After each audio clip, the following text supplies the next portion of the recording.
भाई बड़े अच्छे इंसान, ये भी आज़ादी में आज इन्होंने वाइट कलर और ग्रीन कलर की इन्होंने पट्टी भी लगाई, पता लग रहा है कि ये भी आज़ादी मना रहे हैं। सर कैसे हैं? जी, मैं ठीक हूँ, आप सुनाएँ कैसे सर हैं? कैसे सेलिब्रेट कर रहे हैं आज़ादी? बाजी देखें, जैसे कि हमारा मुल्क पूरा आज आज़ादी मना रहा है, बच्चा-बच्चा, जवान, मर्द, औरतें आज सब खुशी मना रहे हैं और खुशी मनानी भी चाहिए।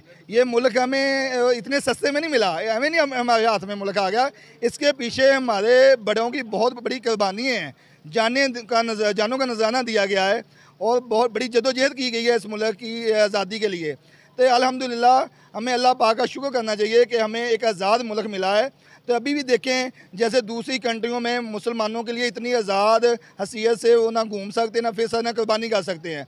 तो हम तो आज़ाद मुल्क में बैठे हैं, हम जो चाहे अपना काम करते हैं, बिज़नेस करते हैं, घूमते हैं। तो ये बड़ा अल्लाह पाक का शुक्र है कि हमें एक आज़ाद मुल्क मिला है और इसके पीछे हमारे बड़ों की कुर्बानी है। मैं ये उनको अच्छा राशिद भाई, ये भी बताइए कि ब्रांड ओनर हैं आप, कोई ब्रांड में पाकिस्तानी कोई ब्रांड बनाया, कोई आज़ादी के हवाले से आज कोई ब्रांड, कोई शर्ट बनाई थी? नहीं, वो जो आम 14 अगस्त की वाइट टी शर्ट होती है वो हमने बनाई है, बच्चों को गिफ्ट भी की है।